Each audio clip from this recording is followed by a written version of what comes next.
Kung ikaw ay naghahanap ng makakausap, Heartline. Kung ikaw ay nangangailangan ng isang kaibigan, Heartline. daluyan ng iyong damdamin at daluyan ng iyong bawat saloobin. Heartline. Kung saan pinapakinggan ang iyong nararamdaman.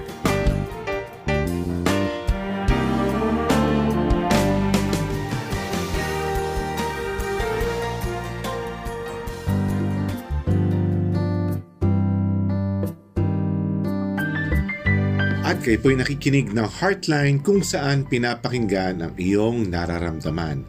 Ako po ang inyong host for this evening and counselor, si Kenny G. Ang inyo pong makakasama ngayon pong araw ng Huwebes mula alas 9 ng gabi hanggang alas 11. Happy New Year sa lahat po ng ating mga tagapakinig. Sana nga po ay happy talaga kayo noong pong tayo ay nag-Buena Noche, no? Ang ating pong programa ay isang radio counseling, no? So, iniimbitahan ko kayo, inaanyayahan ko kayo na sumangguni sa atin kung kayo po ay merong mga pinagdadaan ng problema o kung kayo ay nakararanas ng puot, pighati, at kagipitan sa buhay. Inaanyayahan kita, kapatid, no? Hindi mo kinakailangan maging mag-isa ngayong panahong ito. Kaya sumangguni ka na sa amin.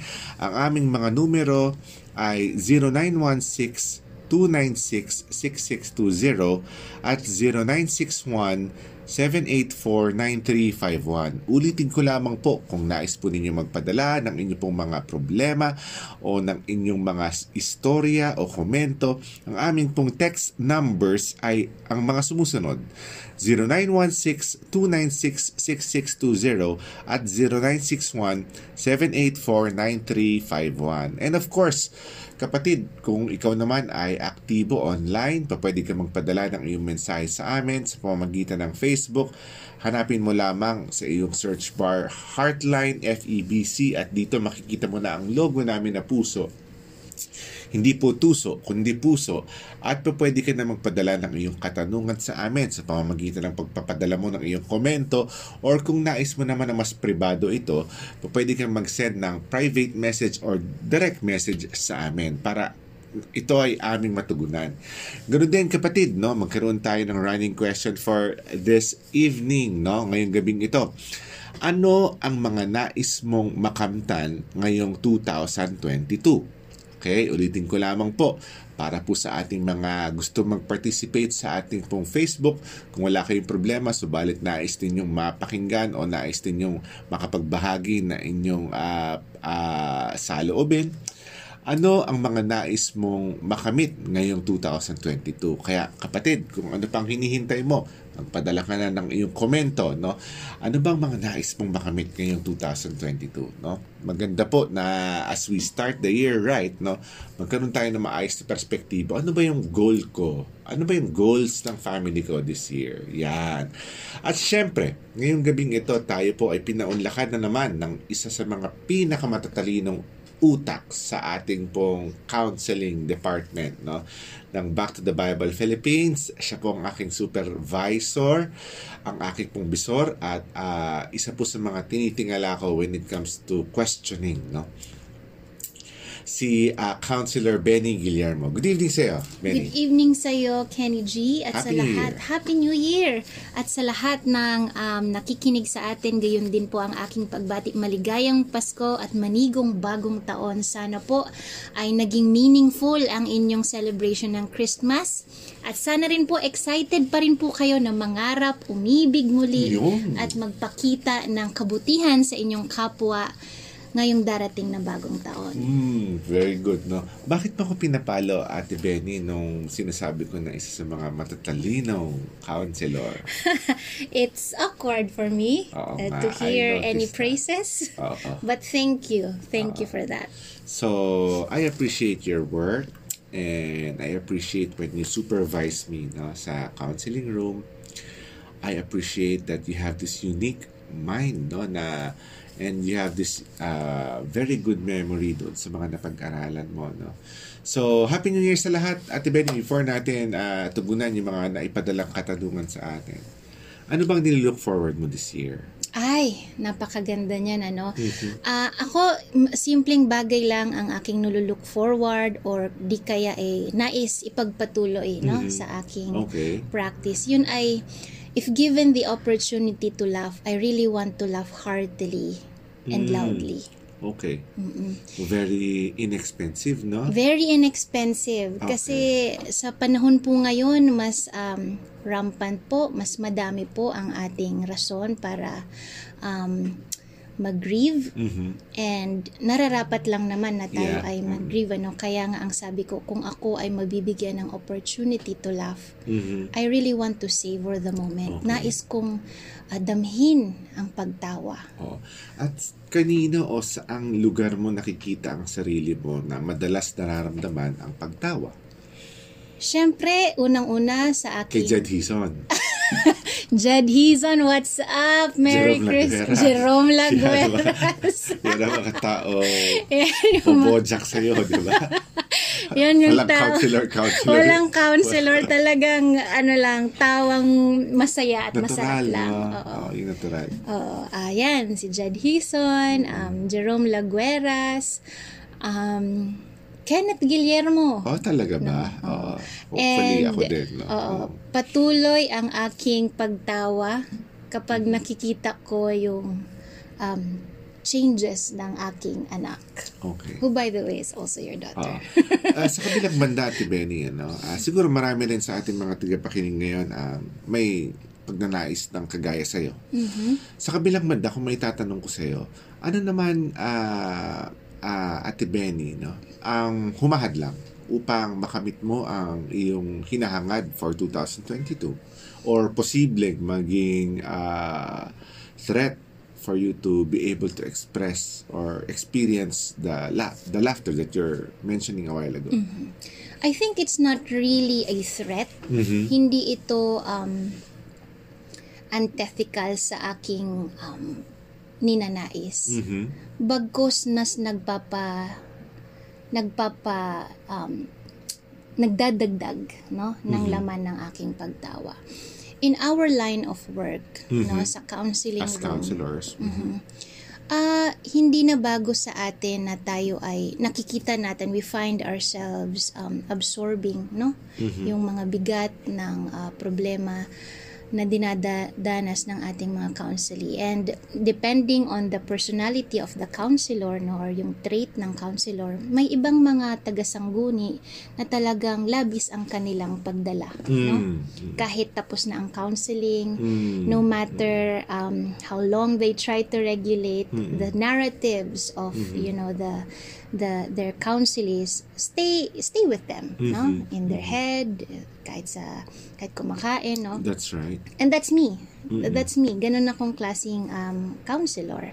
Maybe it's also because of my fondness with words, sa literature, na kahit simpleng salita ng counseling, malaman para sa akin.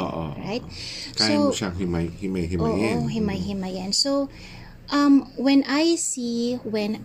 nakikita natin itong mga sensibilities sa mga kahirapan, hindi malayo na tayo ay naapektuhan din, Good. But in a good way. In a good way, so much so that it wants you to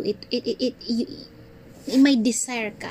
It makes you want to really grow deeply dito sa profession na to. And may natututunan ka din sa istorya nila, So, dahil masyado tayong exposed sa mga grim realities of life, dyan sa counseling room, and even when we step outside of our office, makikita natin ito. Sa labas ng ating bahay, makikita natin ito. Day-to-day life. Kapag merong magandang opportunity, I'd like to believe na kaya mas nakakatawa, mas kahit simpleng bagay, nagkakaroon ng rason tumawa. Dahil napakinggan mo na, napakinggan mo yung opposite.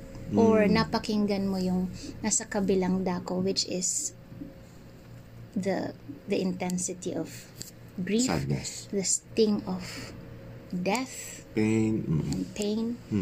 So that's the power of death siguro, or of sadness. You know, sadness brings a unique gift and grace. So nagpapadagdag siya ng kulay sa iyong pagtawa. Good. So what you're saying is siguro isa sa mga awitin ng paborito mong banda, yung Switchfoot, no? Meron silang awitin doon na ang lyrics ay, sinasabi ng lyrics ay, I find peace when I'm confused. Ibig sabihin, hindi mo nga matatagpuan ng kapayapaan kung hindi ka panilito. So, what you're saying is that because of the challenges, of the sadness, or the depth of sadness, no? The depth of sorrow, ay nakikita mo yung mga bagay na pwedeng tawanan na na-experience mo rin. Ganon. So, True. that's what you're saying. True, totoo. Kaya hindi ko masabi na, although, rightfully lang din naman na to view sadness and laughter as if they are polar opposites. Pero, may na-enhance nung isa. Na-enhance yung isa dahil sa kabila. Yun? So, I'd like to believe na may connection. Na? And another thing, Kenny G, na nais kong pagpatuloy or mas dagdagan yung intensity, no? Next year. Is your PhD? Hindi yun. Wag yun. That is, I want to share my friends with others. Okay. Because I learned so much from my friends, the good, the painful side of their lives. I want to share my friends. Hindi ko ipagdadamot ang aking mga kaibigan. Oh, that is something generous, no? Kasi other people who are tied up to their identity with their friends seem to be selfish, no? Centered among themselves, no? And it's good, no? I like your perspective about what you want to have this 2022. Very simple. Inexpensive. Yes, Inexpensive, that's right. correct, ano? Sayang, bibilan pa naman sana kita ng... Hindi mo nga na itatanong, Kennedy, ang pangatlo kong nais. Meron palang pangatlo at pang-apat. I like it, no? It's very simplistic, no? And it's doable, attainable, no? Ikaw naman, Kennedy, ano naman yung mga bagay na nilulook forward dahil mo? tinanong Nawa, mo na. attainable din, ano? Attainable naman ito. Ate Benny, 2022 will be my 40th birthday. Woohoo! So, I'm really looking forward to it. And, ever since you have known me, nakita mo na yung sa family namin, we are big on birthday Super big. celebrations, diba? Super big. It's so weird. And since my father died, I have not expected hugeness or big things sa mga celebrations. Kasi sa kanya nagbumula yung greatness ng celebration. Kasi in his past, ito yung desire niya. Okay? So, nung nagkapamilya siya, naging big siya on celebrations. Well, to cut the long story short, no? 3 years nang patay si Pastor Clem. 3 years na rin akong binaba ko yung mga expectations ko sa mga celebrations, no? Kahit tasty, no? We celebrated a simple celebration sa Samar, no? Nung birthday ko. And I was happy, no? But this year, I think isinama ko na sa bucket list ko. On top of that, one of the most... On top of all those 10 bucket list na inilathala ko siguro is to buy a big bike. Wow, so, super attainable for attainable you. yan kasi pinag-iipunan ko na siya. Correct. Diba? Correct. And I'm glad because my wife is very supportive. Wow. Supportive siya. At kinokorek pa niya ako kapag inisip ko na yun na lang kaya ang sinasabi niya sa akin, Tay, kunin mo na yung gusto mo talaga. So, kung meron po sa inyo bumibili ng mga damit ng asawa ko, biro lang. I am happy that you have allowed me, no? Yun siguro yung look forward ko. That's so nice. To stretch my, not just my faith, no? To stretch yung aking pagiging thrifty, to exercise thriftiness. So, impulse control, delaying gratification, so that I can get what I really want, no? And not settle for less. Yeah.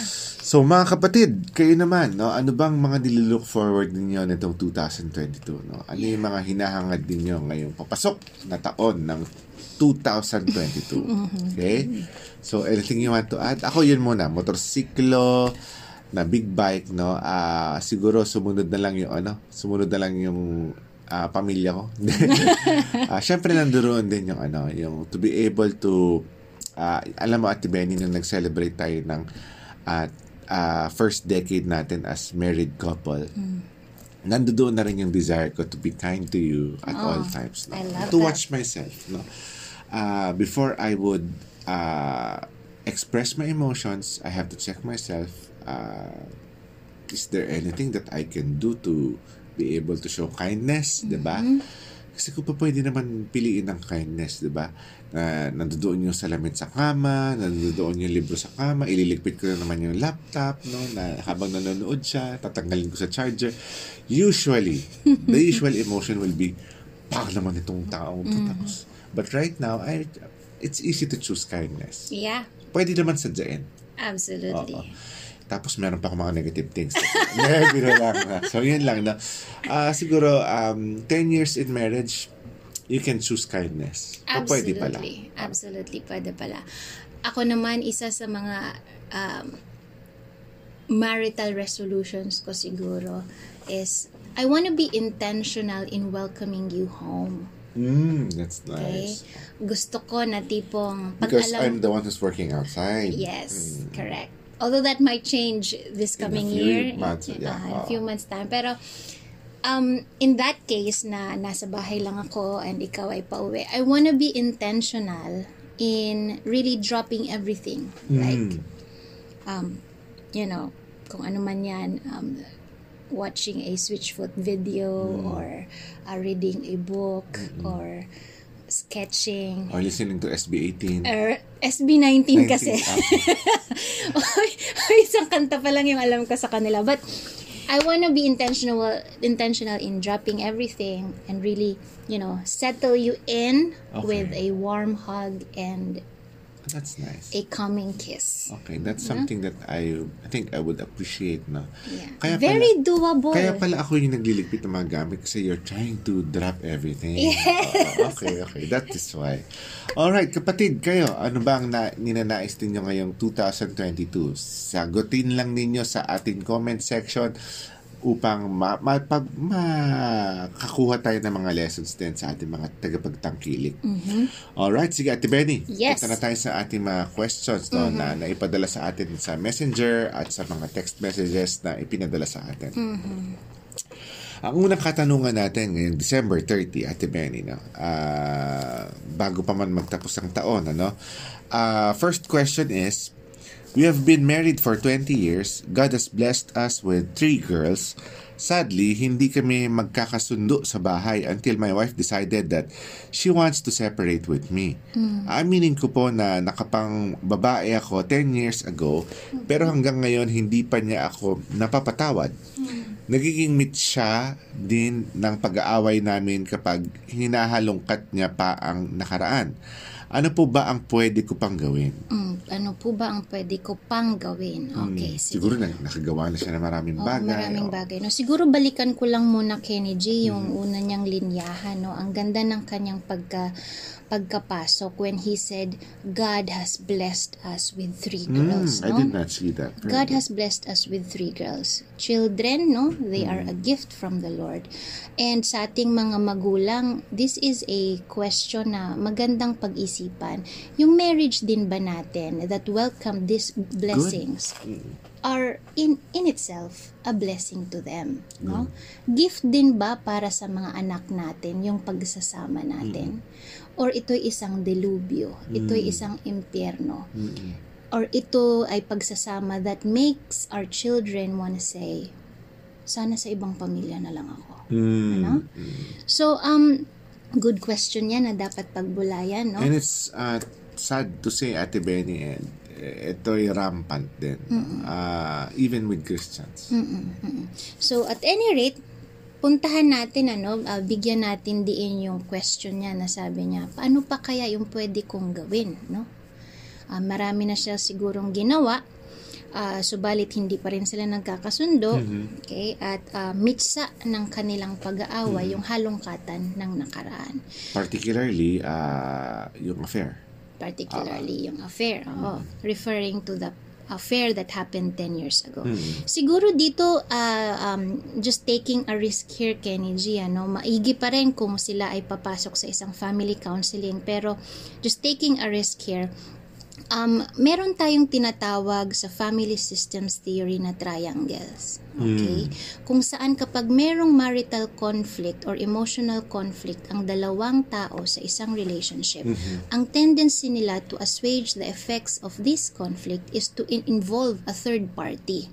Kadalasan in the family, kapag ang dalawang in conflict ay ang mister at ang misis, ang ginagawa nila ay isasalin nila sa kanilang dynamics ang isang anak o mga anak O nila. yung mga anak. Yung mga anak Hence nila. the triangle. Hence the triangle.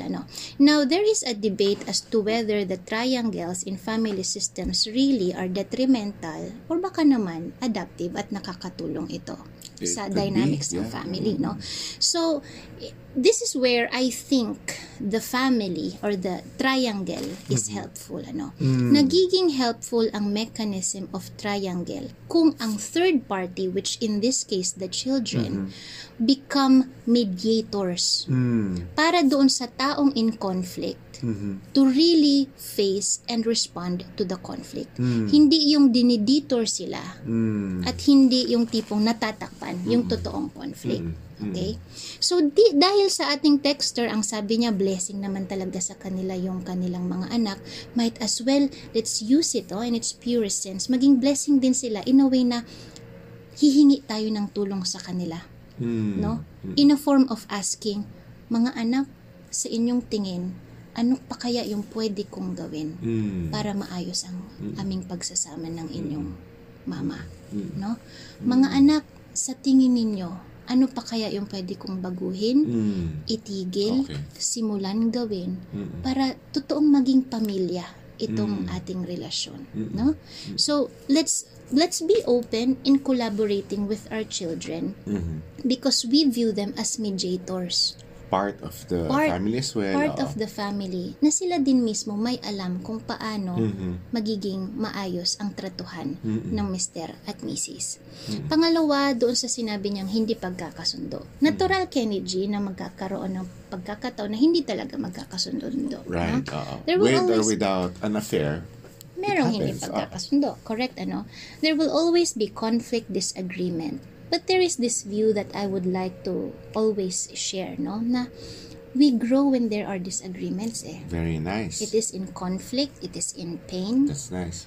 That's most of the time growth happens. That's nice. So as we engage in disagreement, I would like to believe na maging open tayo, being open to the moment, to the discussion, to however this conversation might affect us is key. Para magkaroon tayo ng bagong perspektibo. Malamang siguro kapag hinahalongkat yung past, kapag yung mga linyahan ni Mrs. na sinasabi, naalala mo ba nung 10 years ago? Ikaw nga diba?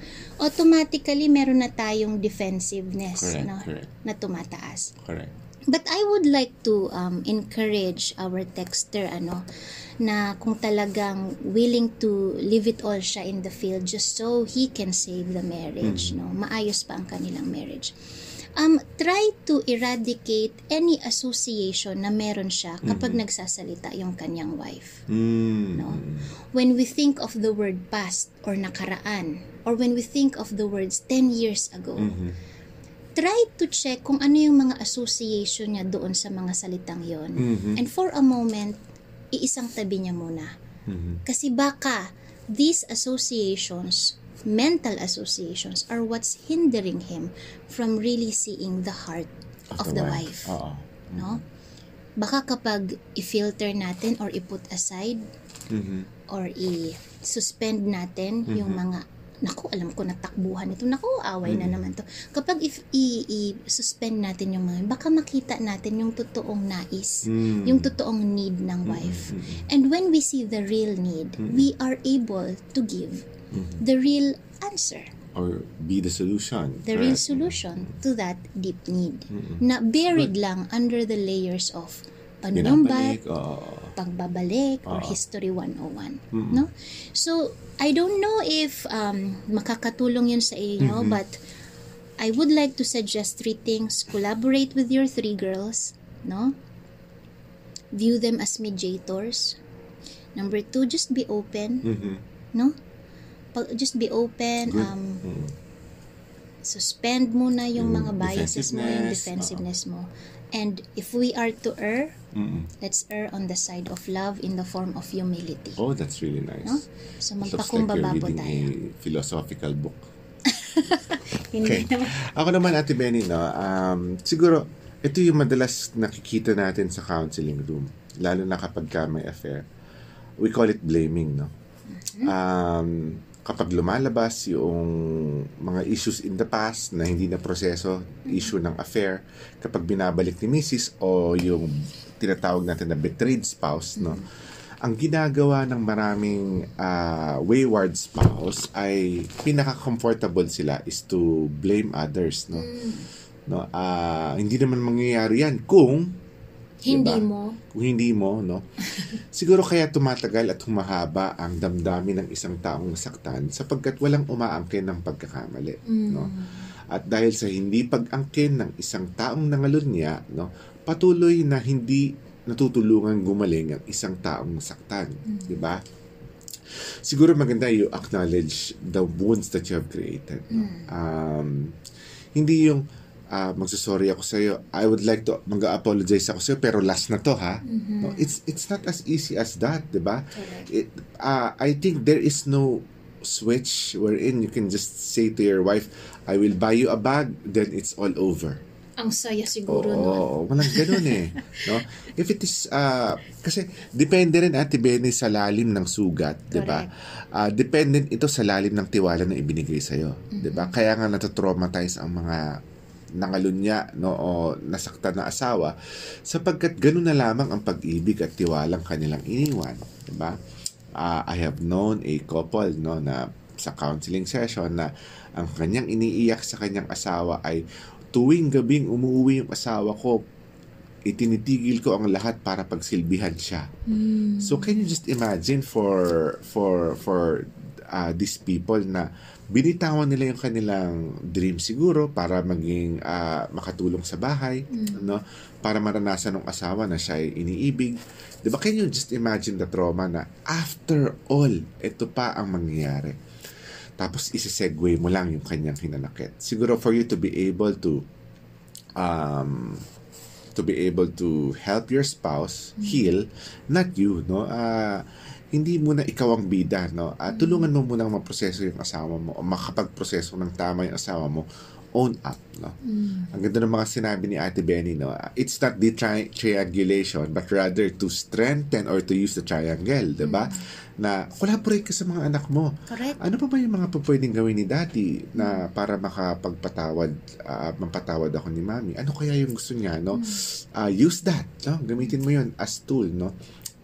But for me, when it comes to the wounds or the unprocessed emotion, it's best that you would man up, own up. Hindi naman kasalanan ng asawa mo yun, di ba? Na kung may kasalanan man siya, di ba? Pwede ninyo na pag-usapan yun, di ba? And you have enjoyed it and you have sinned against your spouse, I believe that it's a man's job to pay for it. Okay? I love that. It's one thing to have the problem and another to be the problem. That's right. So, may truth doon na it takes two to tango. Merong contribution ang Meron bawat din isa naman. as to why there is what we call the dysfunctions, no? Pero mahirap din na i-impute na lang sa isang party ang That's right. totalidad ng kasalanan. Correct. No? So, I love that, no? Man up. Maganda. Man up. Oo, Man up. oo nga naman, no? Hindi tuturo mo yung ganito kasi kami sa pamilya, ganito kasi kami. Anyway, hopefully, no, makatulong yan sa inyo, no? At hindi pa huli, no? Pwede rin naman, Ate Benny, ganito, no? Ako, hindi ko alam sa'yo, but from my end, from my training, no, there's, pwede rin kasi makaproduce ng growth yung time apart, eh. Uy, Diba? oo. Pwede din makapag-produce ng healing. Diba? Baka mamaya ma-discover mo o ma-rediscover mo ang sarili mo that you really need some manning up to do, no? You really need to pour some effort, diba? maybe you can use that space to develop spine. Pwede rin yan. I don't know, do you advise it? Because for my training, may learning din naman while separated. No? Although we do not encourage it, but kung wala na magagawa, then what can we do while we are apart? Diba? True. Yes, perhaps, no? Maari yan. I think I have, I could think of a client or two na yung kanilang recovery was also facilitated by having time apart. No? Pero may mga parameters doon sa time apart, no? Taking a time from one another, na meron pa ring assurance doon. This was not another hall pass for me to do, mischievous stuff, no? Taking time off might also come in the form of taking time off from the issue. Okay? Not necessarily apart from your spouse, but apart from the issue. Ibig sabihin nito, gumawa kayo ng mga activities na walang kinalaman doon sa nangyari, no? Because pause muna doon, no? Kasi yung relationship ninyo, if you really want to recover, no, you have to begin viewing your relationship apart from the history of affair. Ibig sabihin, our relationship is more than just what happened. We can cultivate a new facet of our relationship. Pwede pa natin itong pagandahin, no? So how do we do that? Let's engage in activities that you dun sa sinabi mo na discover or rediscover a new layer or a new face of our relationship, no? Hindi dapat yung relationship natin ngayon is always characterized by the description na may nangaliwa. Okay? That's good. May unfaithful, may nagbetray, no? Our relationship, our marriage must not always be, followed by the word betrayal. Correct. No? Or affair, no?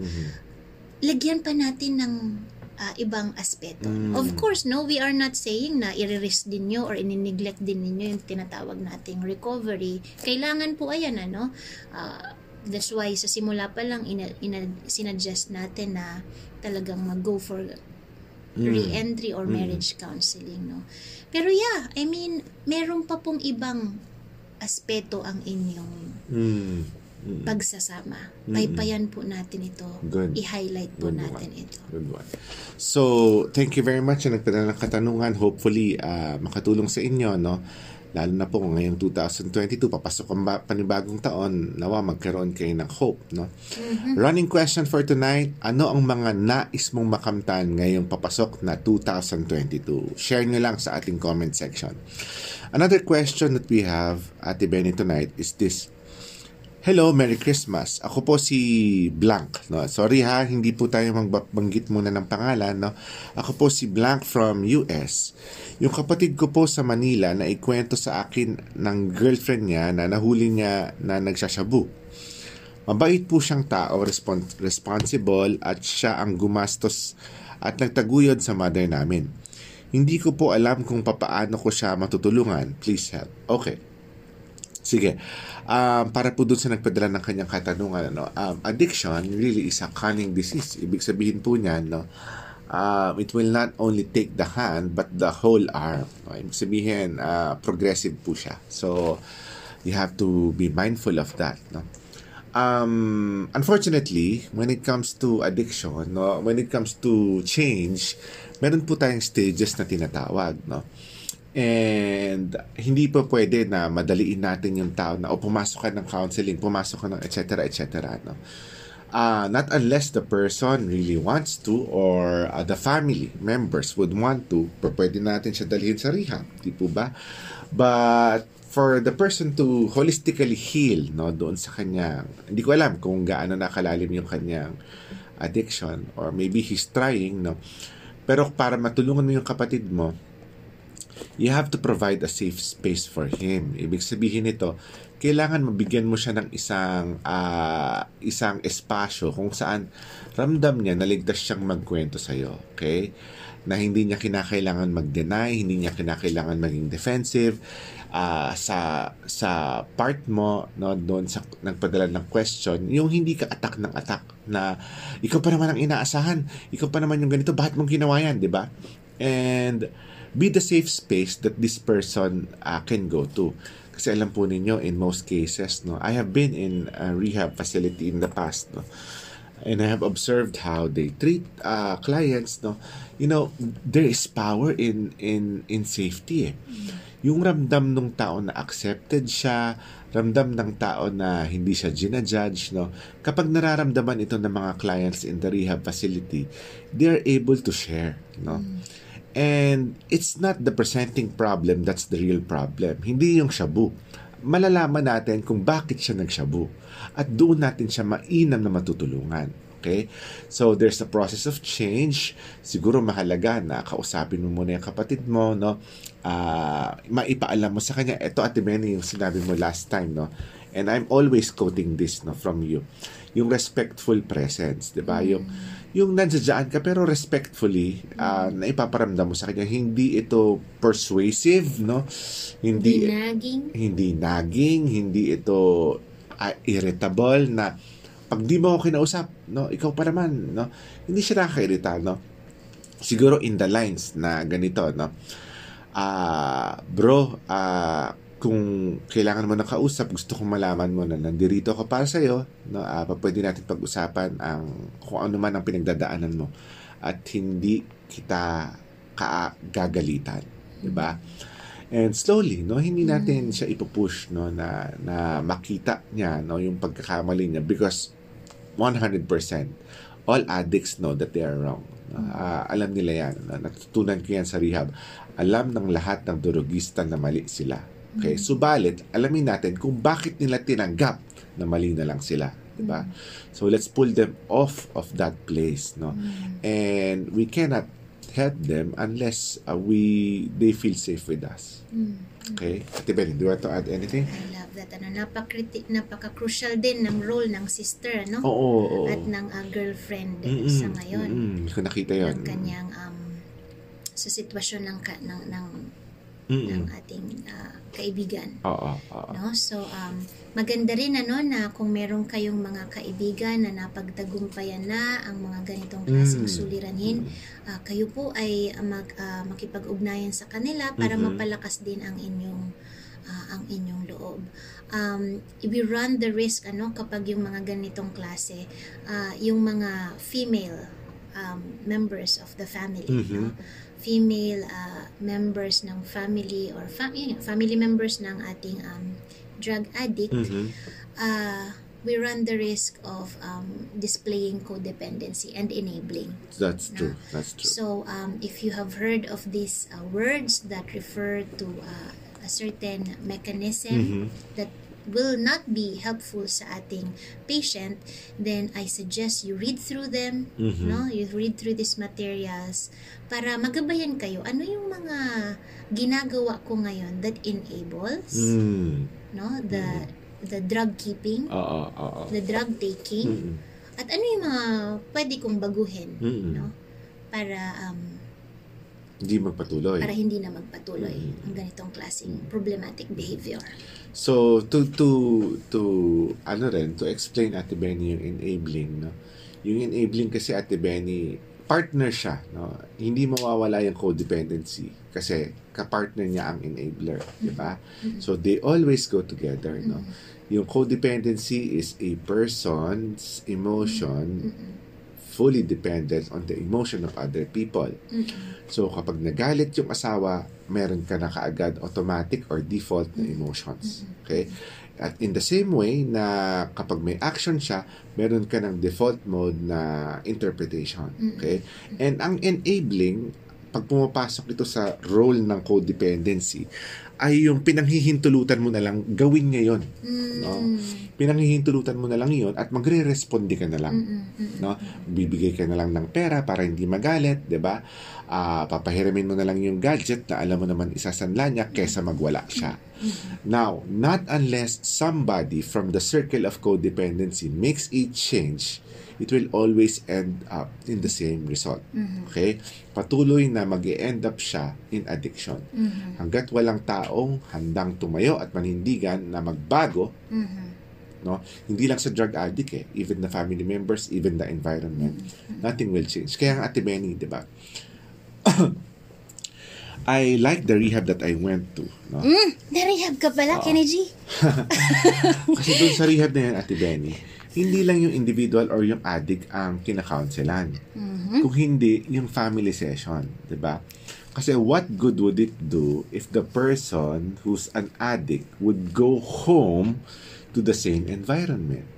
Diba? So there must be change in the environment. Correct. Okay? Correct. I love that. No, I love that. Nakailang session din tayo noon, di ba? Hindi ko alam sa'yo. Hindi naman ako hindi.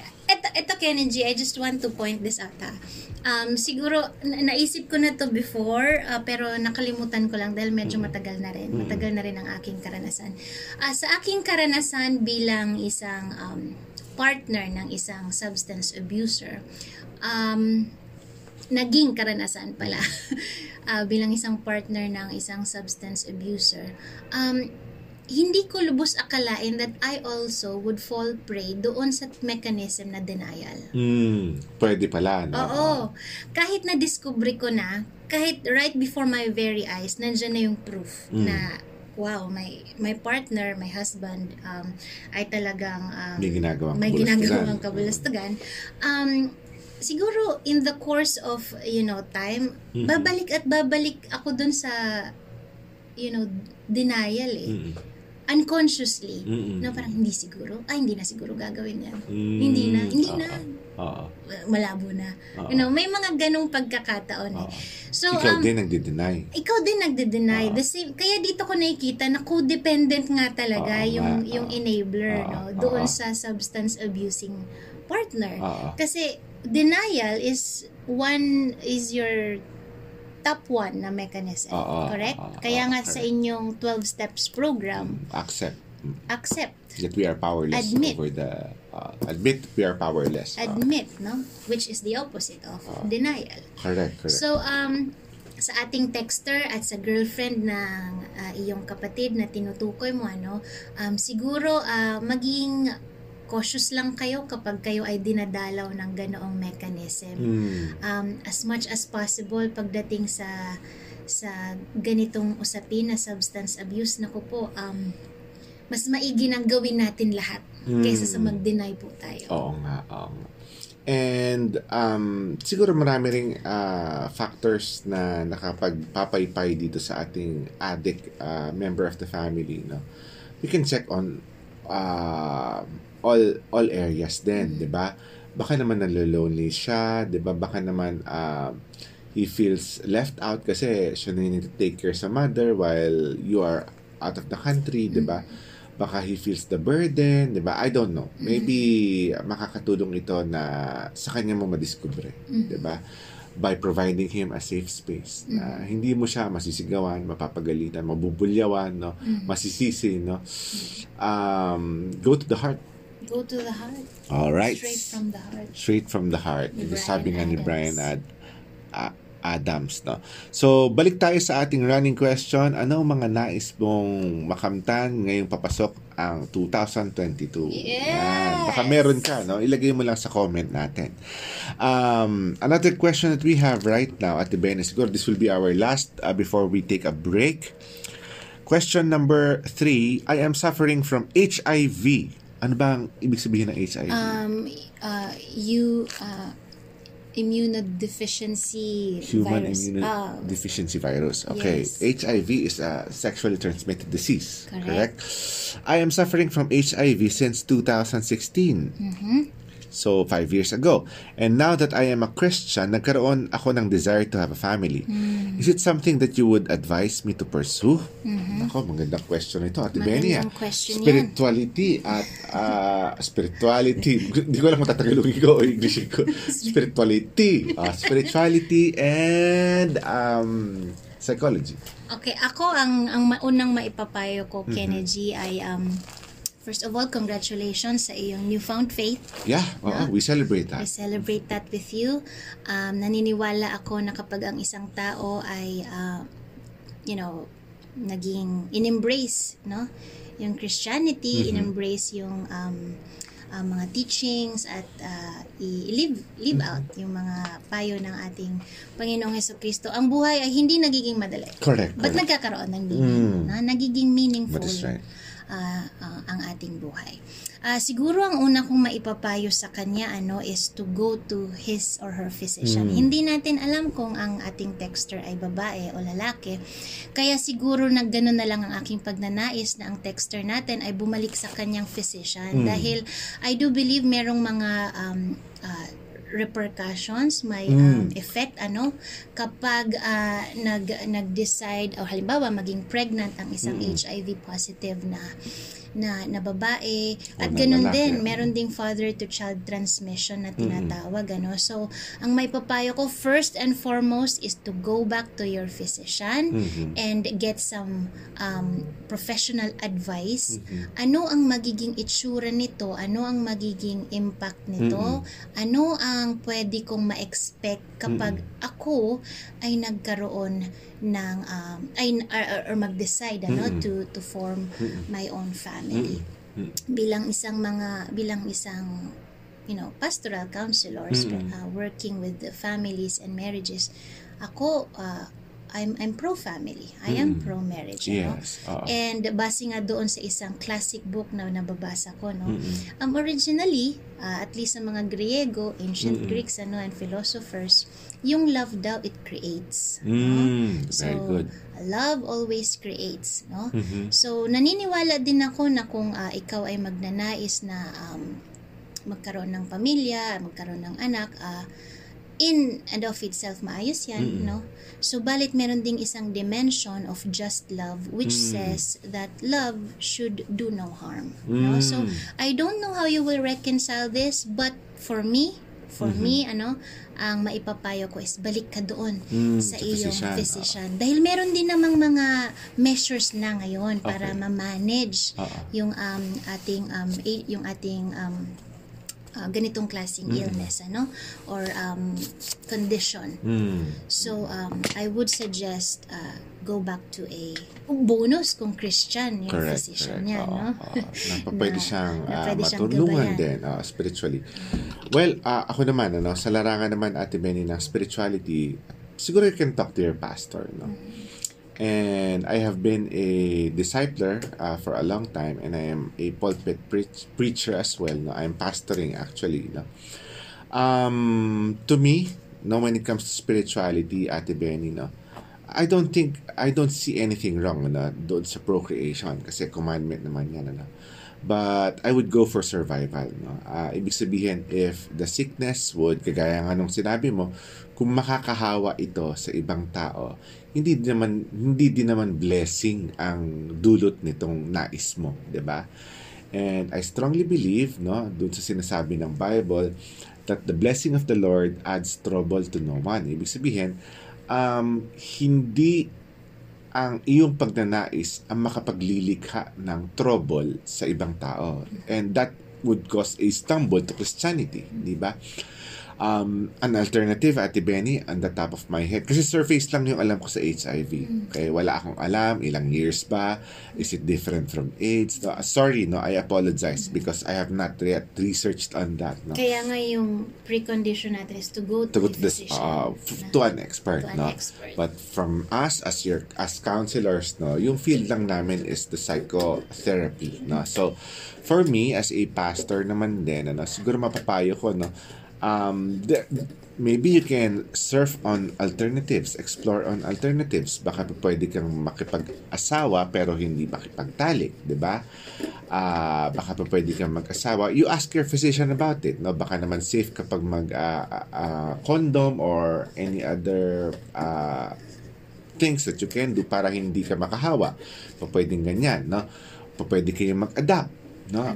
Adoption if ever, na hindi ka makakabigay ng trouble sa ibang tao. Okay? And syempre naman ako nandoon din yung desire ko na magkaroon ka ng family, gayong desire mo yan, pero we have to be careful then, we don't want other people to pay no, the price, diba? Syempre, it will always be wise if you would talk to the person na gusto mong ligawan or gusto mong sagutin that you're HIV positive, so that all cards are out, no, before you deal. Okay? Alam mo, Kenny G, naalala ko lang doon sa libro ni Margaret Farley. This book was born because of her,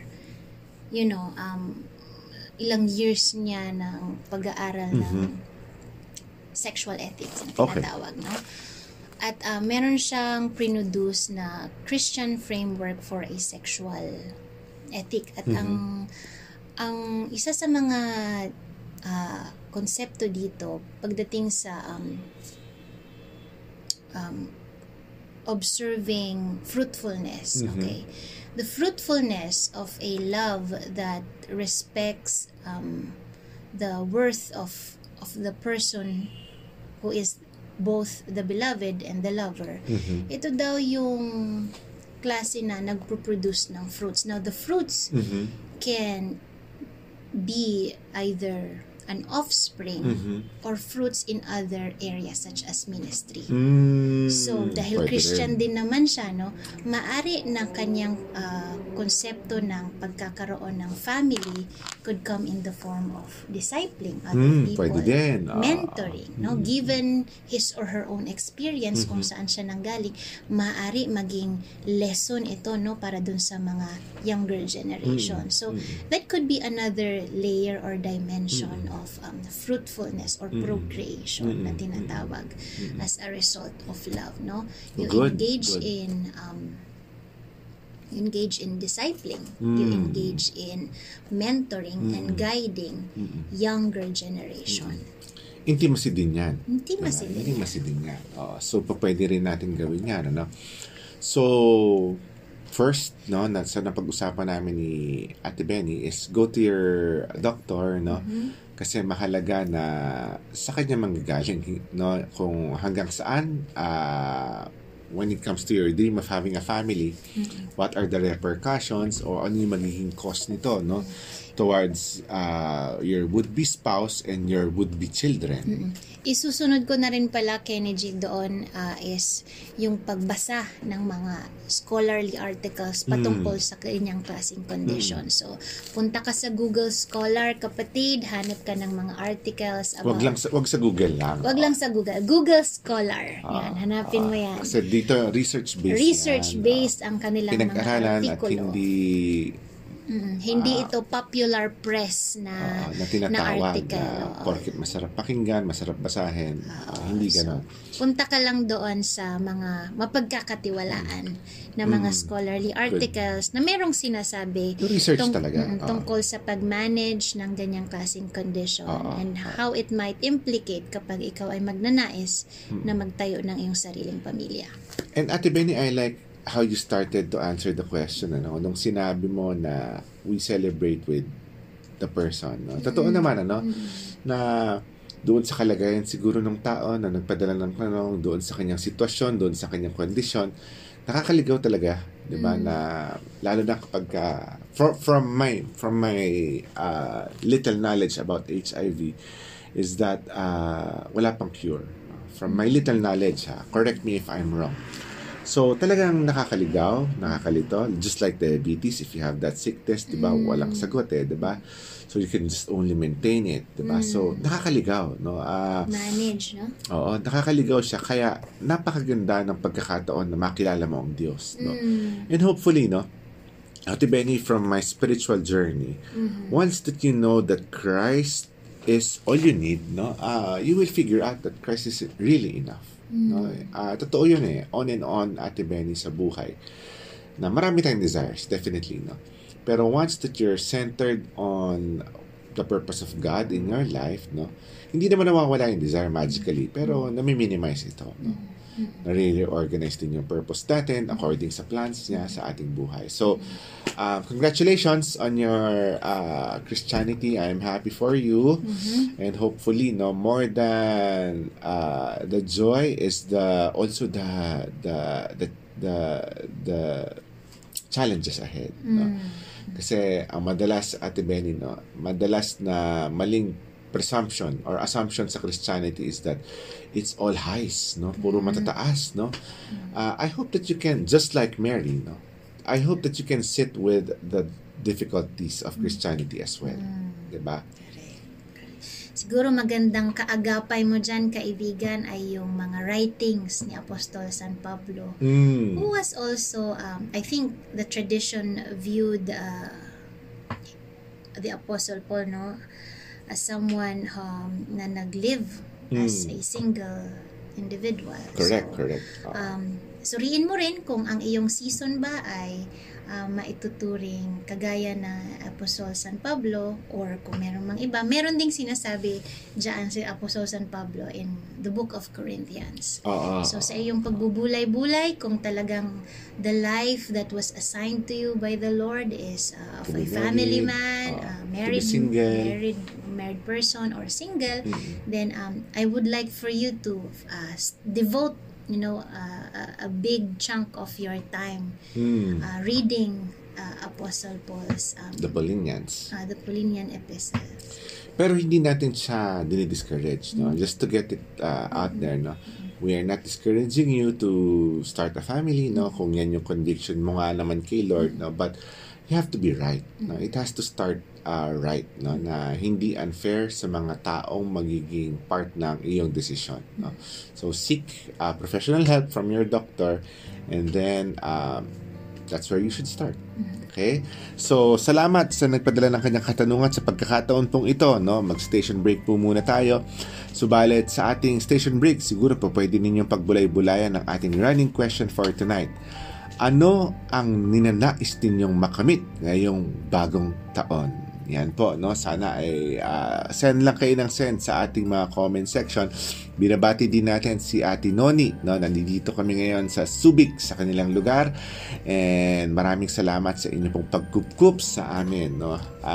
Advance Happy New Year sa lahat. So, magbabalik ang Heartline kung saan pinapakinggan ang iyong nararamdaman.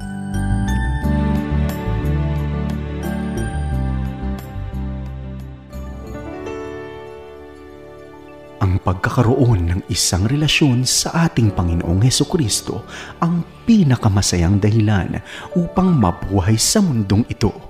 Kalakip nito ang buhay na ganap at kasiyasiya sa piling niya. Kahit ikaw man din ay narito pa sa lupa.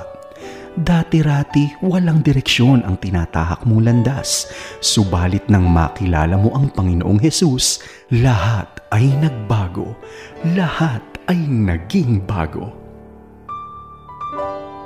Panghawakan ang sinasabi ng Ezekiel 36, mga talatang 26 at 27. Bibigyan ko kayo ng bagong puso at bagong espiritu. Ang masuwayin ninyong puso ay gagawin kong pusong masunurin. Bibigyan ko kayo ng aking espiritu upang makalakad kayo sa aking mga tuntunin at masunod ninyong mabuti ang aking mga utos. Mapagpala sa mga pangakong talata hango sa Biblia.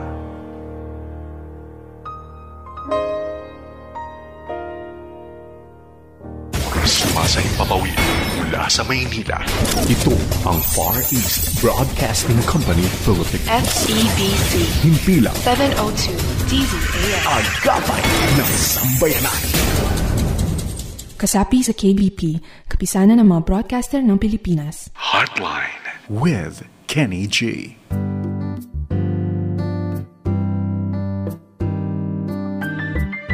At nagbabalik po muli ang Heartline kung saan pinapakinggan ang iyong nararamdaman. Ako po ang inyong host and counselor for this evening. Ako po si Kenny G.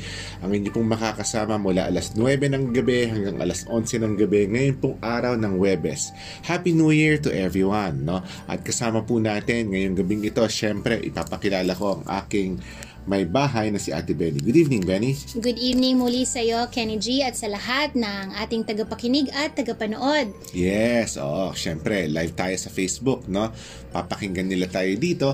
At sa pamagitan ng inyong Facebook, pwede nyo kaming mahanap, pwede kang sumali sa aming discussion, no? Sa ating running question na ano ang nais mong makamit ngayong ngayong bagong taon, no? Ngayong 2022, no? Kung nais mo namang sumangguni sa amin sa pamamagitan ng aming text lines, no, pwede ka magpadala ng iyong katanungan o komento sa amin. Ang aming pong mga numero ay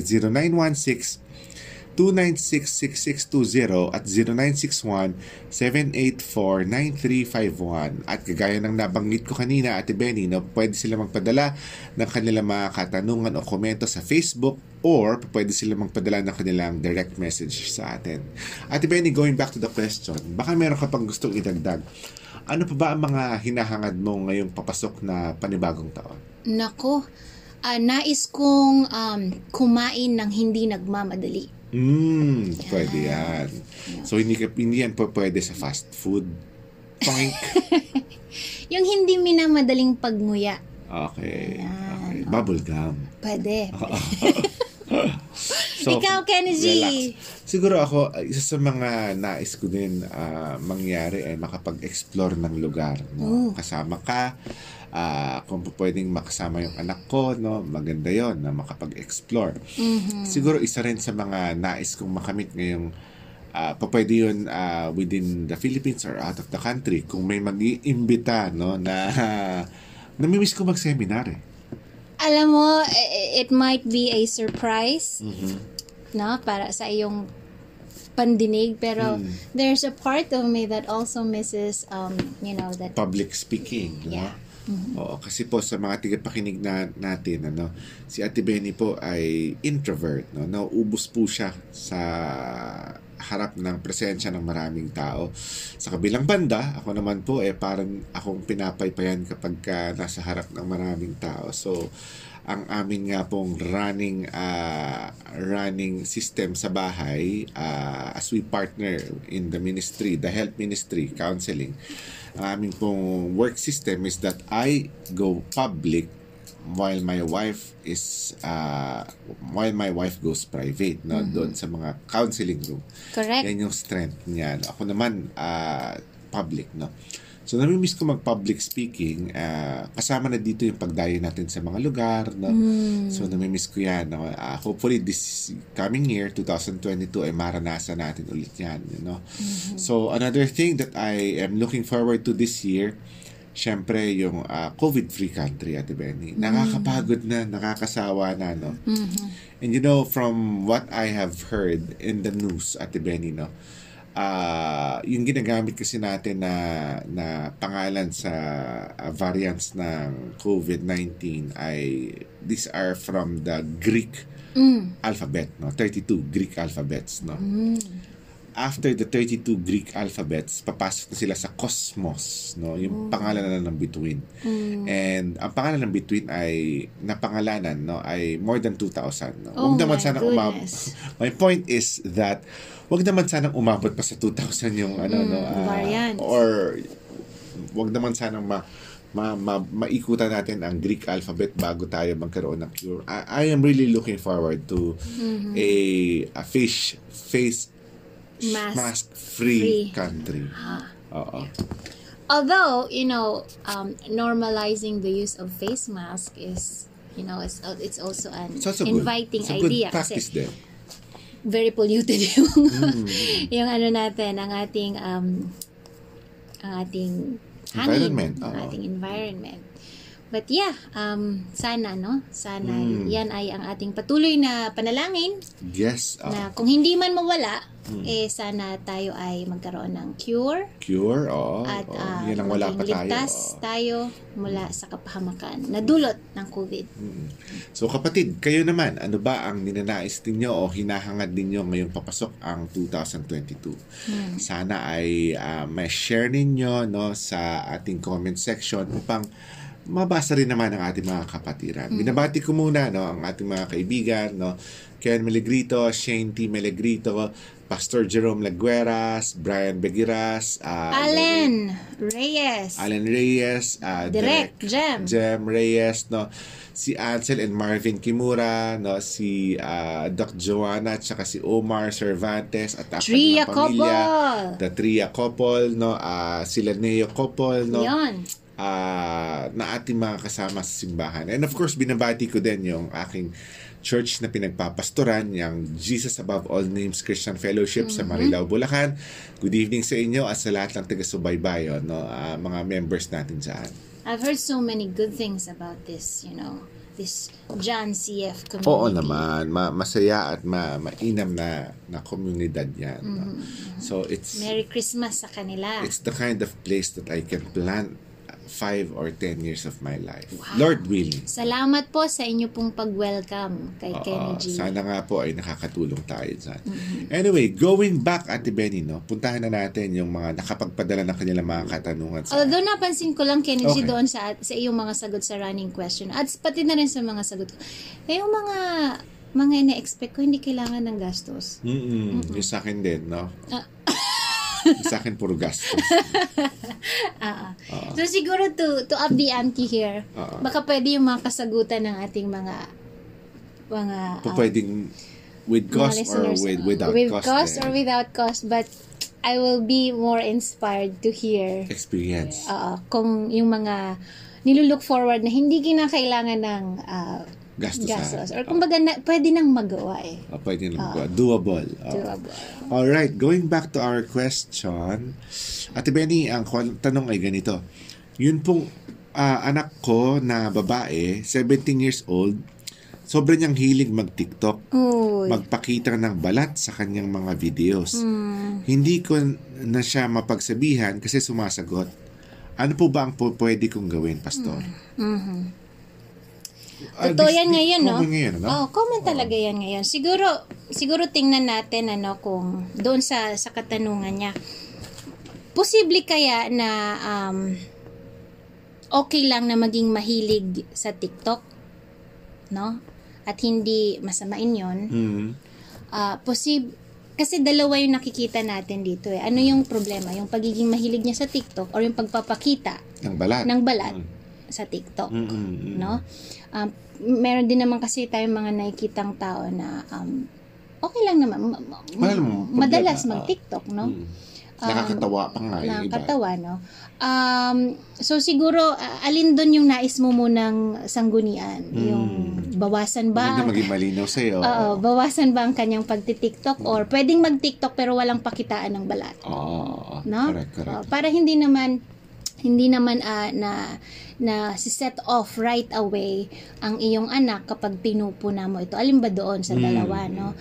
Kasi tell you honestly, going to social media, there's a research, Kenny G, that it's part of the self-esteem enhancing activity. That's to true. go to the social media That's platforms. true. Whereas before, it's Facebook. Ngayon, mas elaborate na, no? Pwede ka nang maging iyong sariling celebrity on TikTok.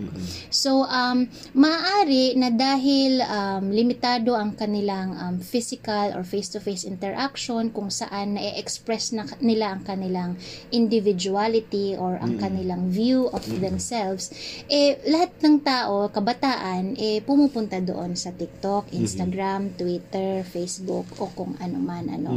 Now, kung titingnan natin ito sa ganitong anggulo, going to Facebook or to the social media platforms in and of itself, hindi naman ito masama. Correct. Kailangan lang ma-modulate, kailangan lang ma-regulate, no? Dahil of course ayaw din naman natin na mahulma sa kaisipan ng ating mga kabataan ngayon na ang ating worth o ang kanilang worth, ang kanilang validation ay manggagaling sa ibang tao, more so sa isang plataporma na wala namang buhay, no? So ibabalansin natin ito. So balik tayo doon sa pakikipag-usap at pakikipag-ugnayan sa ating mga anak with openness. Na wala munang judgment, no? Siguro sa ating pag-approach sa usaping ito, hindi natin kaagad titingnan na masama ang TikTok. Mali ang TikTok, ano? Bagkus tingnan natin ano ang nakukuha ng ating anak doon sa TikTok, no? Ano kaya ang nais mong unconsciously, yung essence ba na tinatawag in every activity, every phenomenon, every undertaking, meron tayong essence. What makes it what it is? Good. Okay? Good. So, ganun din sa TikTok at sa paggamit ng TikTok ng ating kabataan. Anong meron sa TikTok that makes you desire using it, no? Good. Anong meron doon? What do you get doon sa TikTok? No? You have to understand Anong that. gains? Oo. You have to understand that bilang magulang, ano? Dahil dito, makikita natin, halimbawa, kung doon sa iyong openness, nakapaglabas ng saloobin ng iyong anak, well, dito kasi at least may nakikita akong silbi dahil meron akong purpose kasi, well, the comments seem to say that they need me or they need me to post something. May makita sila mula sa akin, no? Well, then, maybe, pag nakita natin na ito ang need ng tao, maaring ma-meet natin ito bilang magulang apart from TikTok, no? Ang maging social media kasi sometimes they are alternatives, no? Dahil hindi ko nakukuha, no, in the high-touch environment, real world, I take it to TikTok, I take it to Facebook, no? So, kailangan ulit ng collaboration natin, openness, no? Doon sa pakikipag-usap. Ano ang nakukuha mo? Pero again, babalik tayo doon, mami ha, or daddy, alin doon sa sinabi mo yung mas nakakainis sa'yo, yung hilig niya sa TikTok or yung pagpapakita niya ng balat sa TikTok? Pwede rin both. Pwedeng both. So, at any rate, you have to clarify, no? At any rate, papasok dito yung tinatawag na kompromiso or negotiation. Sige anak, hindi kita pagbabawalang gumamit ng TikTok, pero maaari kaya na bago ka magsasayaw dyan, magsasayaw ka muna kasama ng mga plato, linisin mo muna yung mga pinagkainan natin. Pwede kaya yung ganon? No? Ano sa tingin mo? Ano yung kaya mong ibigay? Ano yung kaya mong iambag para ma-enjoy mo guilt-free ang paggamit ng TikTok? Good one. I like your Ate Benny, no? Gusto ko yung pinanggalingan mong perspektibo, no, na yung Facebook, social media, Instagram, TikTok, ano sila, no, non-living thing, di ba? So what makes people go to them, no, could be the reason, di ba? And 17, Ate Benny, from the Ericksonian framework, identity versus confusion ito di ba? So during this time and age of teenagers, naghahanap sila ng identity, no? Hindi masamang hanapin nila ang kanilang sarili, di ba? Pero mainam din na mapansin natin sila sa bahay, okay? Kasi baka nga naman meron silang hinahanap na hindi napoproduce ng family, no? Baka minsan na lang mag-usap, papagalitan pa, minsan na lang mag-usap, pagsasabihan pa, di ba? And kagaya rin ng nabanggit mo, Ate Benny, ano?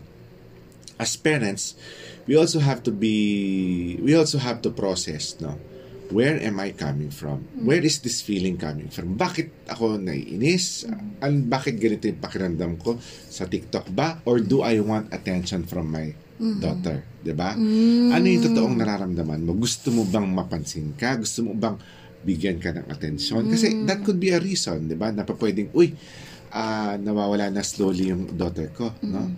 Am I missing out? And TikTok is the easiest thing to blame, diba? I-check po rin yung sarili mo. And then if you would notice, no, baka meron pa akong pwedeng maambag para magkaroon kami ng mas maging malapit kaming mag-ama, mag-ina, no? Baka meron akong pwedeng gawin para mas maging close kami upang hindi mawala yung TikTok, no? Hindi yon, no? Upang mas maging close kami, upang maging mas valued yung time namin together, diba? Hindi natin tatanggalin yung TikTok. People are powerless over the environment, no? Powerless sila dyan, no? But maybe we can strengthen the relationship within.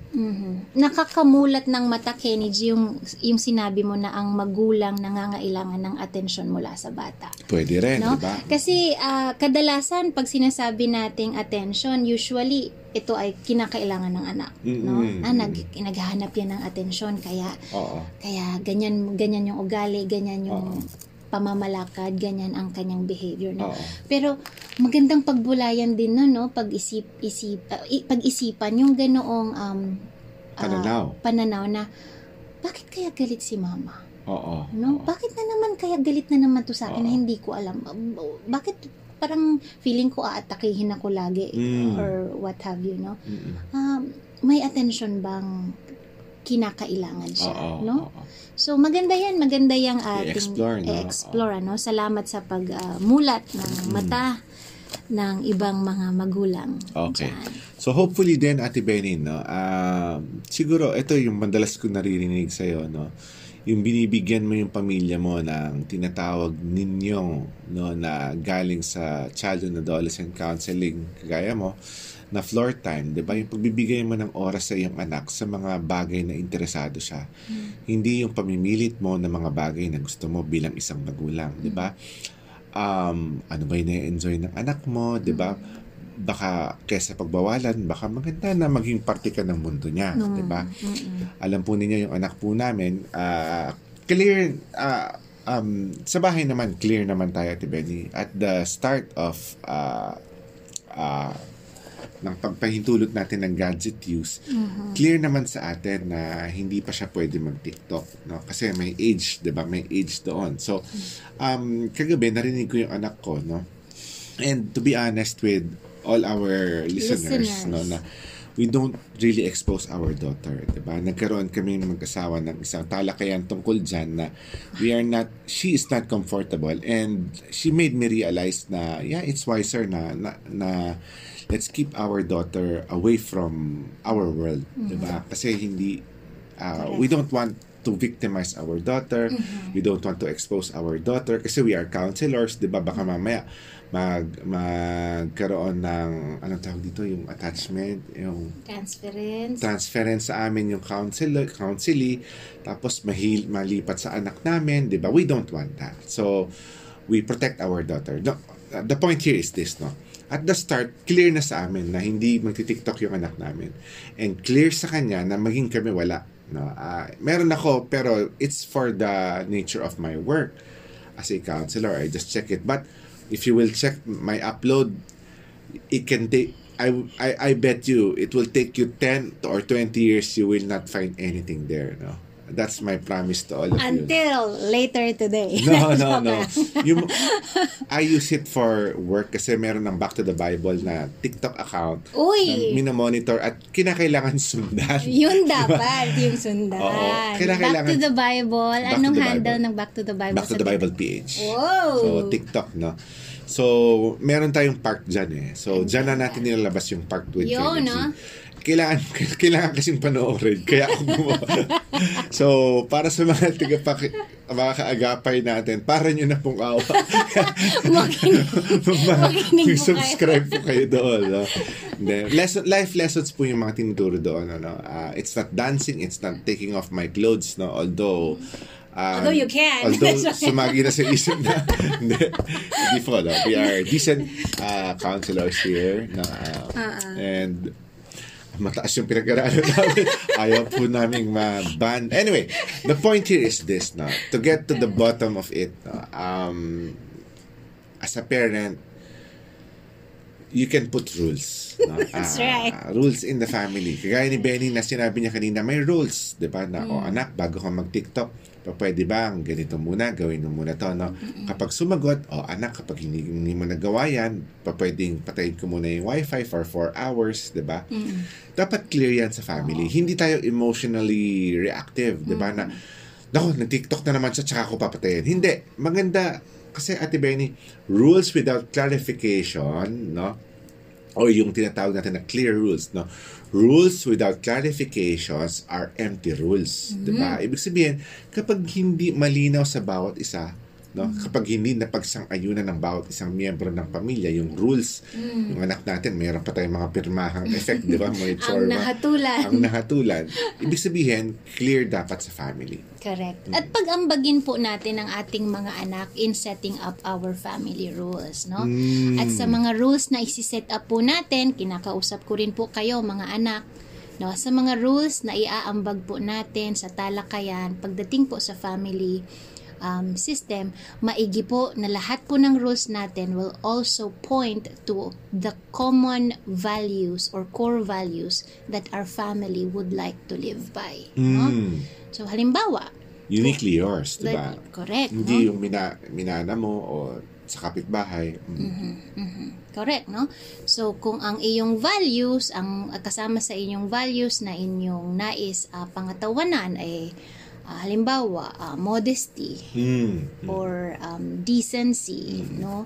Then, yung mga behavior natin on Or values, or yun nga yung on social media, hopefully they will also highlight these values, no. Na kung wala naman sa inyong family values yung decency at modesty, sige po, gawin niyo po kung ano po ang gusto ninyong gawin. Kasi every behavior po ang remember po na yung values po natin, they dictate the direction of our behavior, no?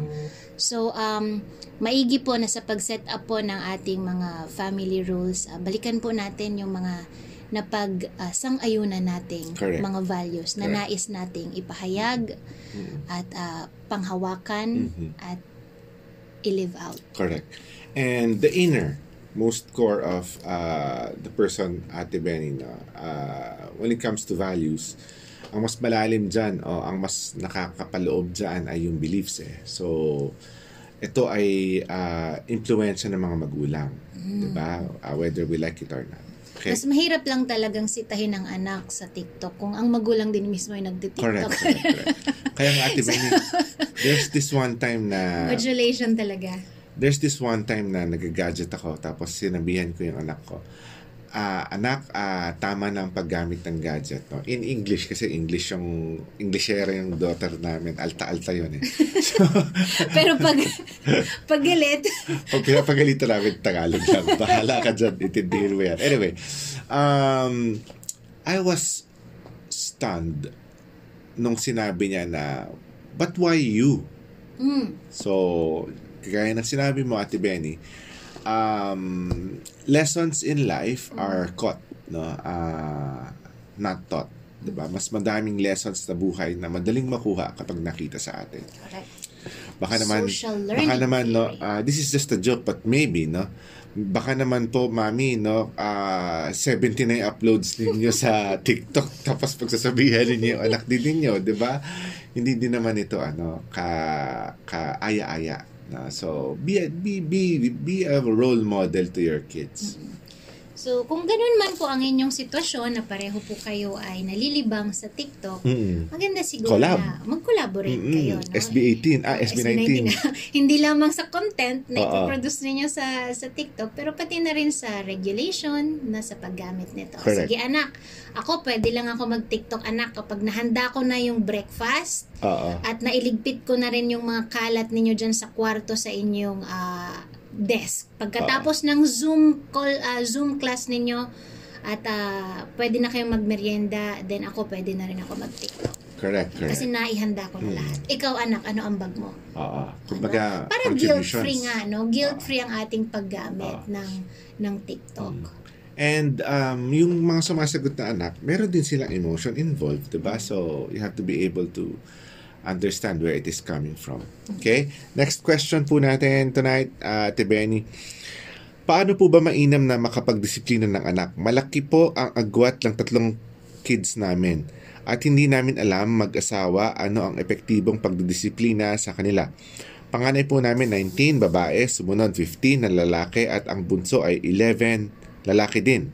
Meron bang dapat gawin para mapalaki namin silang lahat ng tama? Define tama. Define tamang pagpapalaki. Ano ba ang tama for you, di ba? Correct.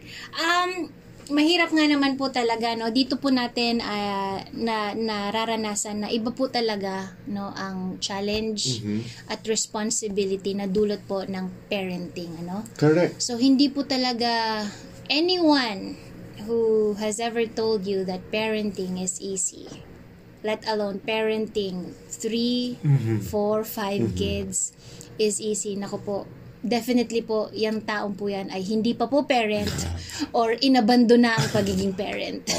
Because grabe po yung pagpagal at intentionality that is required ng parenting. No? Sapagkat po, ang personalidad, ang trait po ng bawat anak po natin, iba-iba. No? Iba po sa panganay, iba po sa bunso, iba po sa middleborn na tinatawag, no?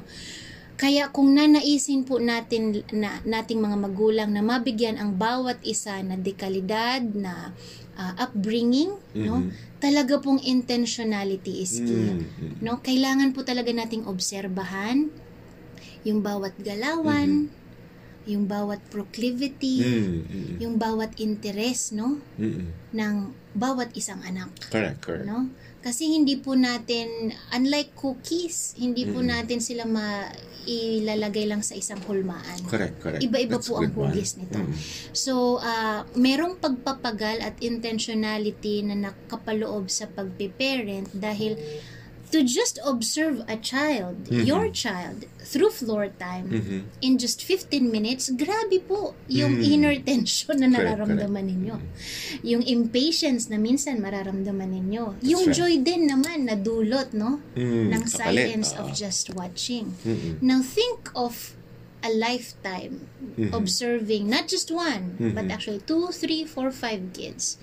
Mahirap po talaga yan, no? So, ang sa akin po, para po masabi natin doon sa kanyang katanungan na meron po bang dapat gawin para mapalaki namin silang lahat ng tama? Meron po.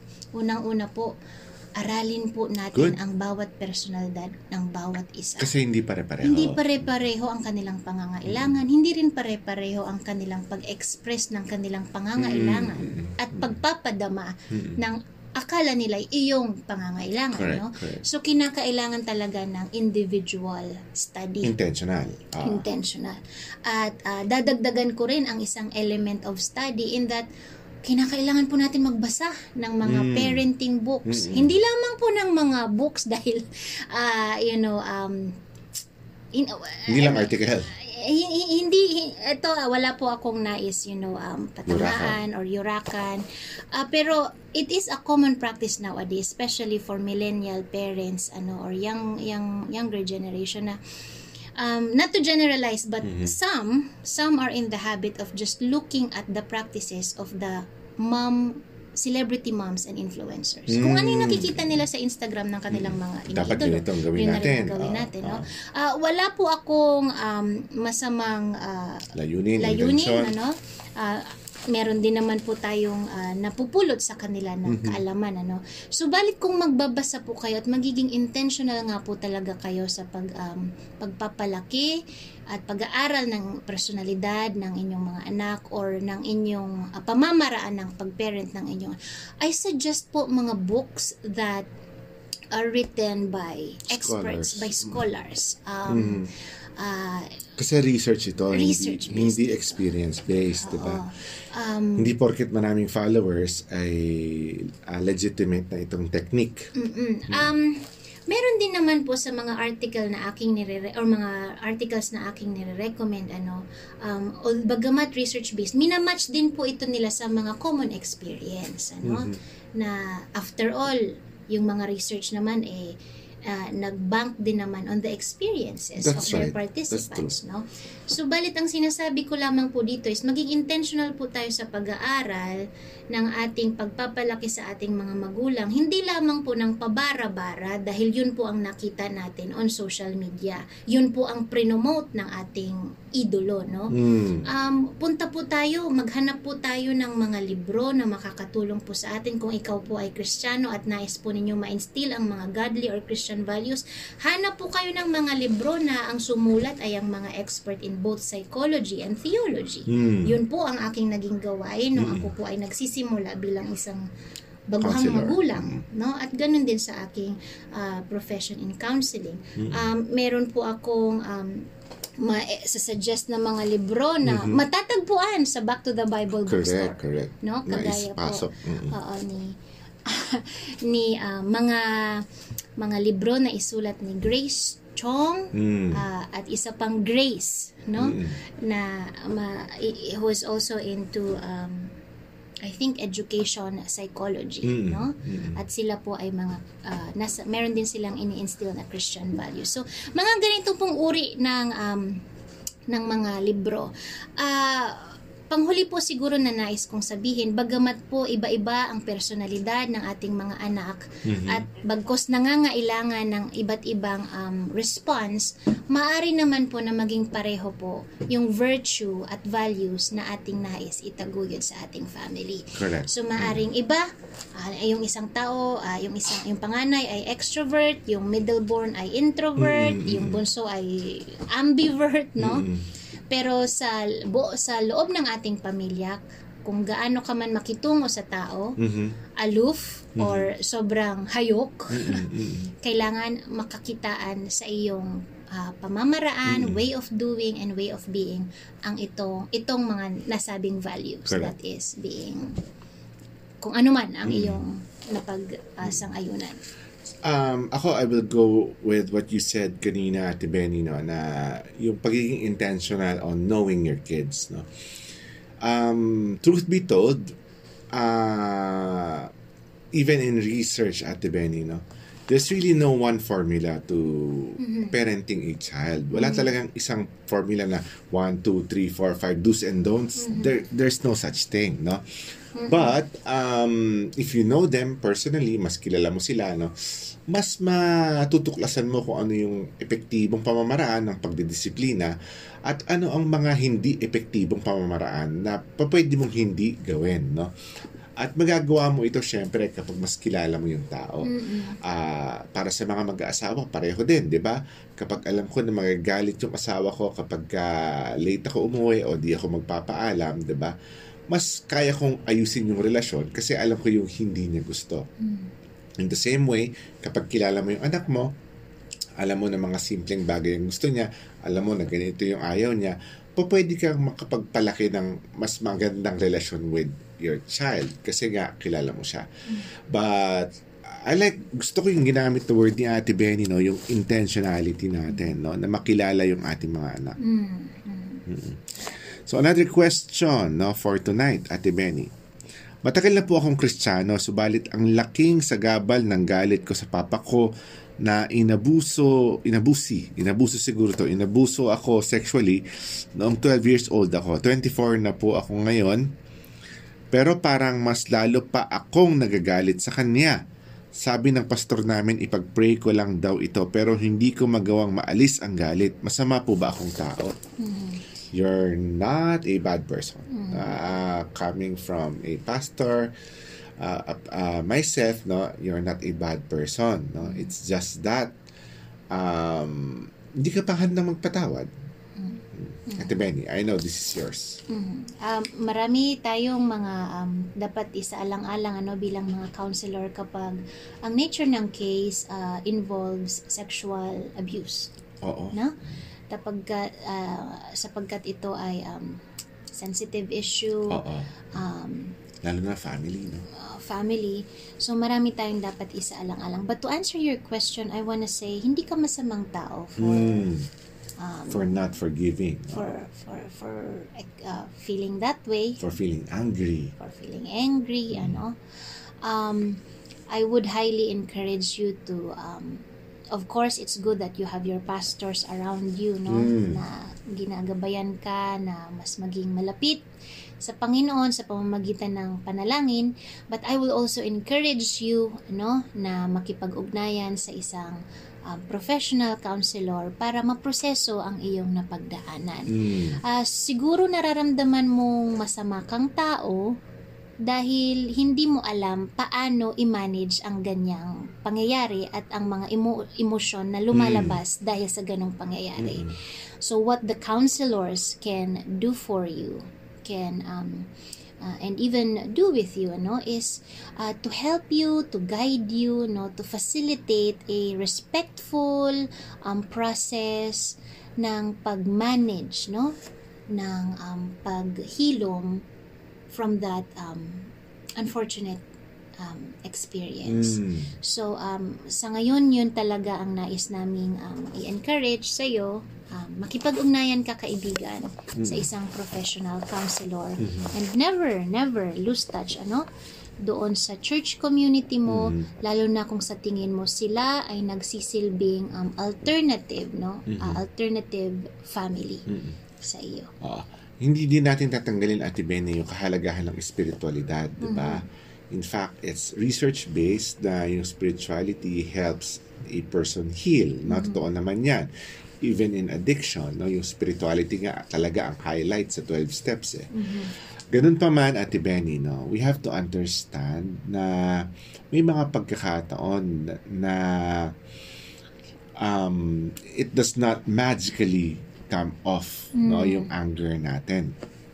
Kaya nga mainam na maiproseso mo yung iyong damdamin, di ba? Kasi I believe to be abused by other people is a traumatic experience. What more, di ba? A parent or a father, no? Talaga naman pong napakabigat po sa kalooban yan, no? And I agree with Ate Benny, no? If you need further counseling, nandito ang Back to the Bible Counseling Community para sa iyo, sa mga kaibigan din natin na nakikinig tonight, na naka-experience ng abuse, molestation, no? Ang ating pong numero, kung nais po ninyo magpa-schedule, we have pool of counselors here. Ang telepono po ng Back to the Bible ay 837-21775. Okay, ulitin ko lamang po. Kung nais po ninyo na mas personal, no, at mas mahabang pagkakataon upang mapag-usapan ang eksperyensya ng molestation, ang ating pong numero ay 837-21775. We encourage you to get in touch, no? Para magabayan ka sa iyong mga aksyon patungkol posible sa iyong tatay, ano ang maaari mong gawin, kung bakit 12 years old nangyari ito, 24 ka na ngayon, baka meron pang hindi nagagawa, no? Correct. On your end, or meron ka pang expectations, meron ka pang expectation na hindi pa na-meet. Okay, so at least magabayan ka ng counselor. Kung halimbawa kung mag-decide ka nga na i-confront ang papa mo or i-risk ang iyong story by sharing it actually, no, which to some very helpful, no, to a lot actually, no, na parang una kinonfront nilang kanilang perpetrator, correct. Okay, pangalawa they risk to tell their story, and then maigi na sa iyong hakbang na gagawin, merong kang alam mong sumasalalay sa iyo. Very good, no.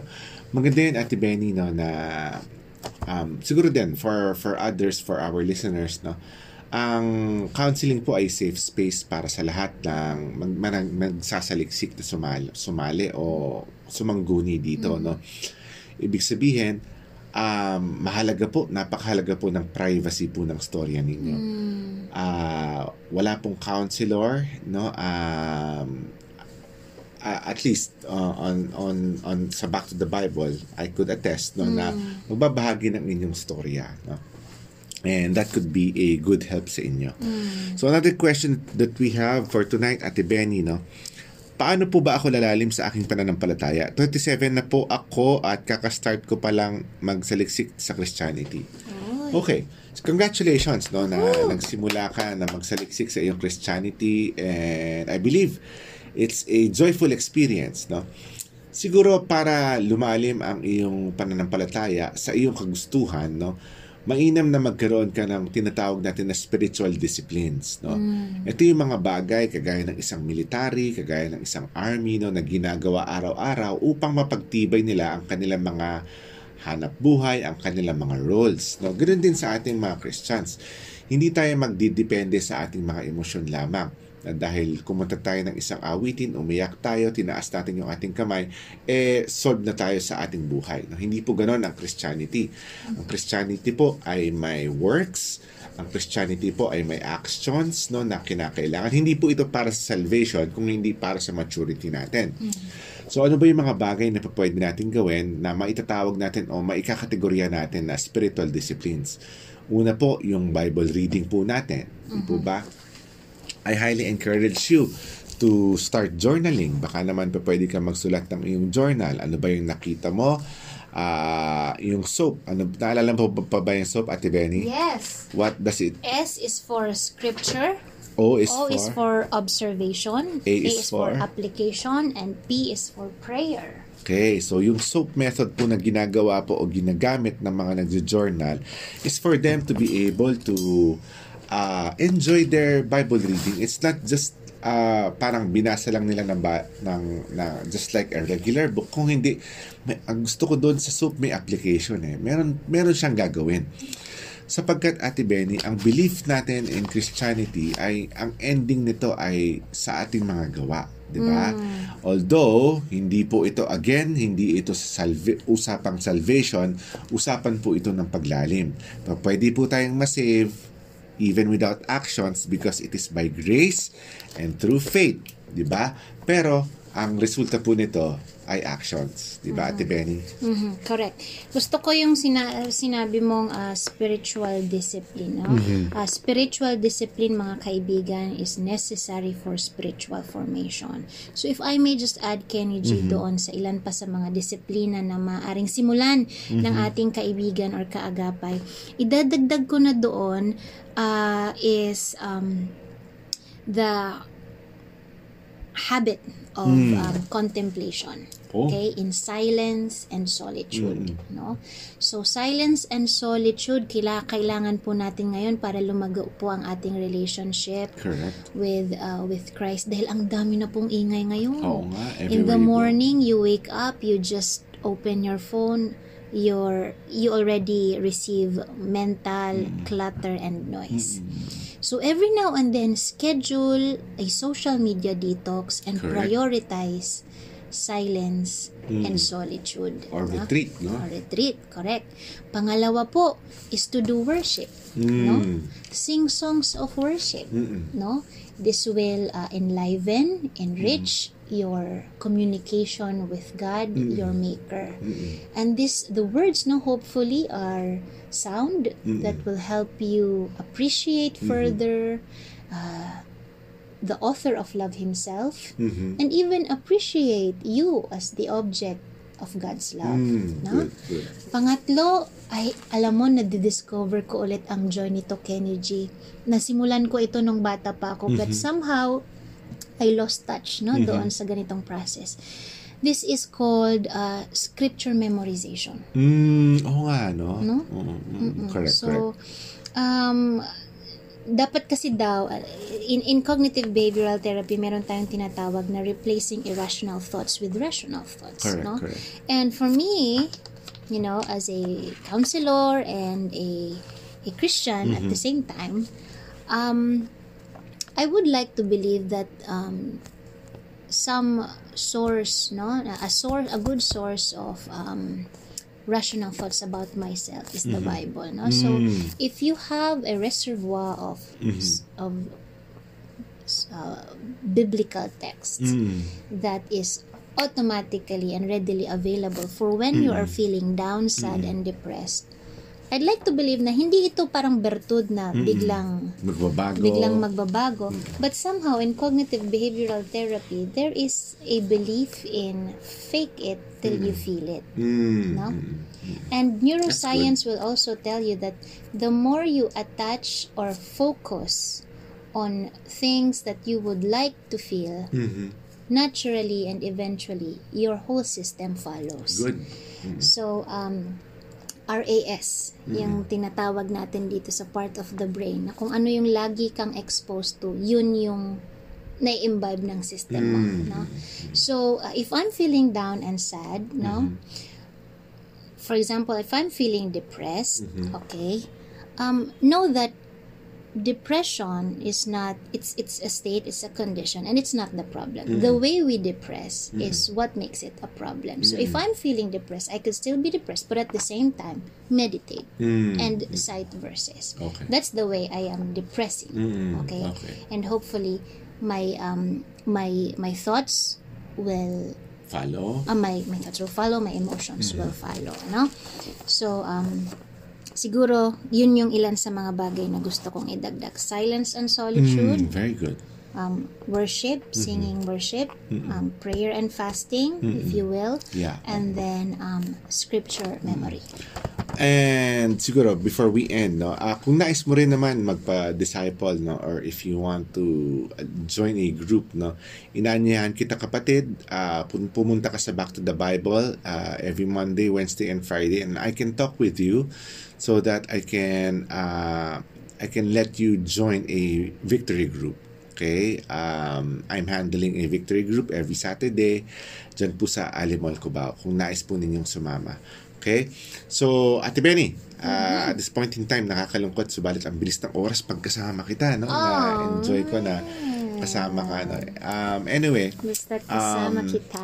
at this point in time, Ate Benny, magwawakas tayo sa ating panalangin. Let's close in prayer. Let's pray. Lord, indeed, we would like to thank you for the challenges in life.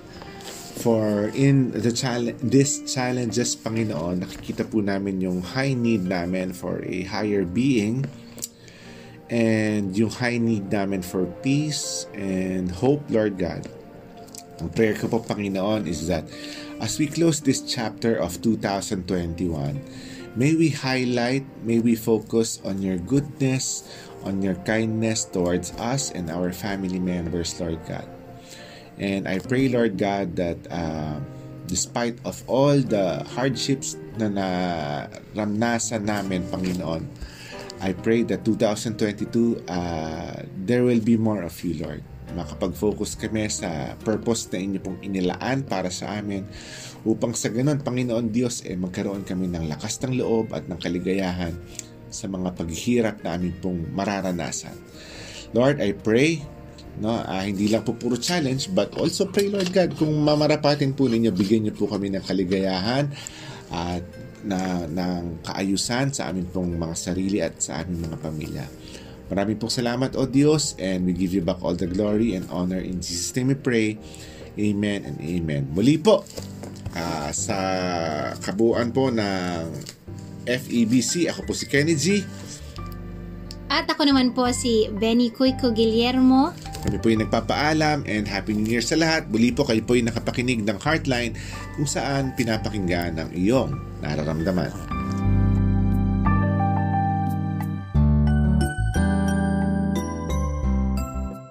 Heartline, kung saan pinapakinggan ang iyong nararamdaman. Nararamdaman. Nararamdaman. Nararamdaman. Nararamdaman. Nararamdaman. Nararamdaman. Nararamdaman. Nararamdaman. Nararamdaman. Nararamdaman.